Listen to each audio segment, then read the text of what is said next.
দিতেই পারেন। বিভিন্ন মানুষ বিভিন্নভাবে যারা দেশ নিয়ে চিন্তা করেন, দেশের কথা ভাবেন, মানুষের কথা ভাবেন, অবশ্যই প্রতিটি মানুষের অধিকার আছে দেশের জন্য, দেশের মানুষের জন্য কি চিন্তা ভাবনা সেগুলো উপস্থাপন করার জন্য মানুষের সামনে। এখানেই পার্থক্য। অন্য যতগুলো মানুষ আজ সংস্কারের কথা বলছেন, সংস্কার বিষয়ে কথা বলছেন, তাদের সাথে বিএনপির পার্থক্যটা এখানে কোথায়?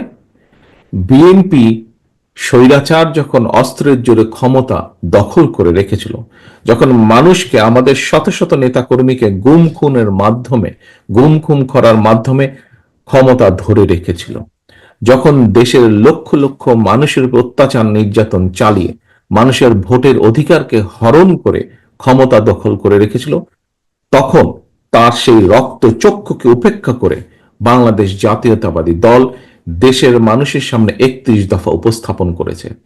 সেই স্বৈরাচারের চোখ রেখে বাংলাদেশ জাতীয়তাবাদী দল বলেছে, তোমরা দেশকে ধ্বংস করেছ, আমরা দেশকে পুনর্গঠন করতে চাই। প্রিয় সহকর্মীবৃন্দ, সেই সময় আমরা, আমাদের পাশে, আমাদের সাথে কিছু রাজনৈতিক দল ছিলেন, আন্দোলন অংশগ্রহণ করেছিলেন বাংলাদেশের গণতান্ত্রিক কতগুলো রাজনৈতিক দল। সেই দলগুলোকে আমরা সাথে পেয়েছিলাম, তাদের সাথে আলোচনা করে তাদেরকে সাথে নিয়ে আমরা 31 দফা উপস্থাপন করেছিলাম। আজ আমরা অনেক ব্যক্তির কাছে অনেক কথা, বড় বড় সুন্দর সুন্দর কথা শুনতে পাচ্ছি, আমরা অনেকের অনেক সুন্দর সুন্দর কথা আমরা দেখতে পাচ্ছি পত্রিকার মাধ্যমে, মিডিয়ার মাধ্যমে, কিন্তু সেদিন এইসব ব্যক্তির কাছ থেকে আমরা কোনো সংস্কারের কোনো কথা শুনতে পারিনি। কিন্তু সেদিন একমাত্র আপনাদের দল, আপনাদের এই প্রিয় দল বাংলাদেশ জাতীয়তাবাদী দল, সেই স্বৈরাচারের রক্তচক্ষুকে উপেক্ষা করে দেশ পুনর্গঠনের কথা বলেছে। প্রিয় সহকর্মীবৃন্দ, এর থেকে একটি কথা প্রমাণিত হয় যে বাংলাদেশ জাতীয়তাবাদী দলের প্রত্যেকটি সৈনিক, প্রত্যেকটি কর্মী দৃঢ়ভাবে আমরা বিশ্বাস করতাম যে জনগণকে সাথে নিয়ে জনগণের যে আন্দোলন, সেই আন্দোলন অবশ্যই সফল হবে।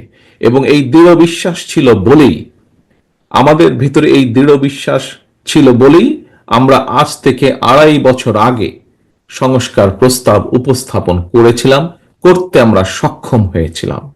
কারণ আমাদের দৃঢ় বিশ্বাস ছিল যে স্বৈরাচারের পতন হবে, এটি একটি। এবং আমরা সব সময় দৃঢ়ভাবে বিশ্বাস করি যে বাংলাদেশ জাতীয়তাবাদী দল, বিএনপির মূল লক্ষ্য এবং উদ্দেশ্যই হচ্ছে জনগণ এবং বাংলাদেশ, বাংলাদেশের জনগণ এবং বাংলাদেশ। আমাদের মূল লক্ষ্য, আমাদের রাজনীতির মূল লক্ষ্য হচ্ছে বাংলাদেশ এবং বাংলাদেশের জনগণ। সেজন্যই আমরা আজ থেকে সবার আগে উপস্থাপন করেছিলাম কিভাবে আমরা রাষ্ট্রকে মেরামত করতে চাই, রাষ্ট্র কাঠামোকে মেরামত করতে চাই, কিভাবে ভেঙে পড়া প্রতিটি প্রতিষ্ঠানকে আবার মেরামত করতে চাই, এবং যে রাষ্ট্র কাঠামো মেরামতের মাধ্যমে দেশ এগিয়ে যাবে, দেশের পুনর্গঠন হবে বা দেশের মানুষের ভাগ্যের পরিবর্তন হবে। প্রিয় সহকর্মীবৃন্দ, আজ সংস্কার প্রস্তাবের নামে আমরা দেখছি বিভিন্ন ব্যক্তি বিভিন্ন রকম কথা বলছেন। বলতেই পারেন বিভিন্ন ব্যক্তি, তাতে কোনো সমস্যা নেই, কিন্তু আমাদের কাছে মূল লক্ষ্য হলো, আগেই বলেছি যে ভেঙে পড়া রাষ্ট্রীয় কাঠামোকে পুনর্গঠন করা। আমাদের কাছে মূল লক্ষ্য হলো এই দেশের মানুষের ভাগ্যের পরিবর্তন। অর্থাৎ আজ সারা দেশে লক্ষ লক্ষ বেকার, প্রায় কোটির কাছাকাছি শিক্ষিত, অল্প শিক্ষিত, অজ্ঞ শিক্ষিত, যেভাবেই বলি, বেকারদের কর্মসংস্থান। আমাদের কাছে আজকে মূল লক্ষ্য হলো খাল কাটার মাধ্যমে শহীদ রাষ্ট্রপতি জিয়া রহমানের খাল কাটা কর্মসূচি আবার শুরু করা, এবং তার মাধ্যমে কৃষকের সেচের পানির ব্যবস্থা করা, তার মাধ্যমে শুকিয়ে যাওয়া খাল বিল যেগুলো আছে সেগুলোর মধ্যে আবার পানির প্রবাহ তৈরি করা। আমাদের লক্ষ্য হচ্ছে এই দেশের শিক্ষা ব্যবস্থাকে, দেশের যে আগামী ভবিষ্যৎ, আগামী প্রজন্ম, তাদের শিক্ষাকে কিভাবে, তাদের কাছে শিক্ষার সুযোগ পৌঁছে দেওয়া যায়, কিভাবে শিক্ষা ব্যবস্থাকে দৃঢ়ভাবে গড়ে তোলা যায়। প্রিয় সহকর্মীবৃন্দ, আমাদের লক্ষ্য হচ্ছে কিভাবে দেশে উৎপাদন বাড়ানো সক্ষম হয়।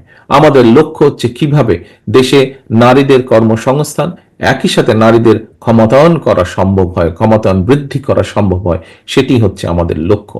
প্রিয় সহকর্মী বৃন্দ, আমাদের লক্ষ্য হচ্ছে এই দেশের মানুষের স্বাস্থ্যের ব্যবস্থা কিভাবে উন্নত করা যায়, যাতে এই দেশের মানুষকে স্বাস্থ্যর যে সার্ভিস, সেই সার্ভিসটি পাবার জন্য যাতে তাদেরকে বিদেশে যেতে না হয়, এই দেশে বসেই এই দেশের মানুষ যাতে অধিকাংশ মানুষ স্বাস্থ্য সেবা পেতে পারে, সেইটি হাসিল করা হচ্ছে আমাদের লক্ষ্য। প্রিয় সহকর্মীবৃন্দ, আজকে আমরা বিভিন্ন জনের কাছে বিভিন্ন কথা শুনতে পাই যে আমাদেরকে এই অমুকের অমুকের ক্ষমতার পরিবর্তন করতে হবে।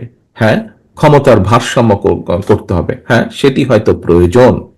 আমরা শুনতে পাই যে বিভিন্ন আমাদেরকে বিভিন্ন রাজনীতির গুণগত পরিবর্তন করতে হবে। অবশ্যই গুণগত পরিবর্তন আমাদেরকে করতে হবে। আমি যারা গুণগত পরিবর্তনের কথা বলেন তাদেরকে আমি বলবো, আজকে যশোর জেলা বিএনপির সম্মেলনে আসুন এবং এই সম্মেলন দেখে নিশ্চয়ই আপনারা বুঝতে সক্ষম হবেন যে রাজনীতির যে গুণগত পরিবর্তন, সেই পরিবর্তন যশোর জেলা বিএনপি সহ বাংলাদেশ জাতীয়তাবাদের দলের বিভিন্ন বিভিন্ন ইউনিটে এই পরিবর্তন আনার সবচেয়ে যে উদ্যোগ, সেটি বিএনপি গ্রহণ করেছে। নিশ্চয়ই আপনারা দেখেছেন বিএনপি একটি বিশাল দল। সমগ্র বাংলাদেশের মানুষ জানে বিএনপি একটি বিশাল দল।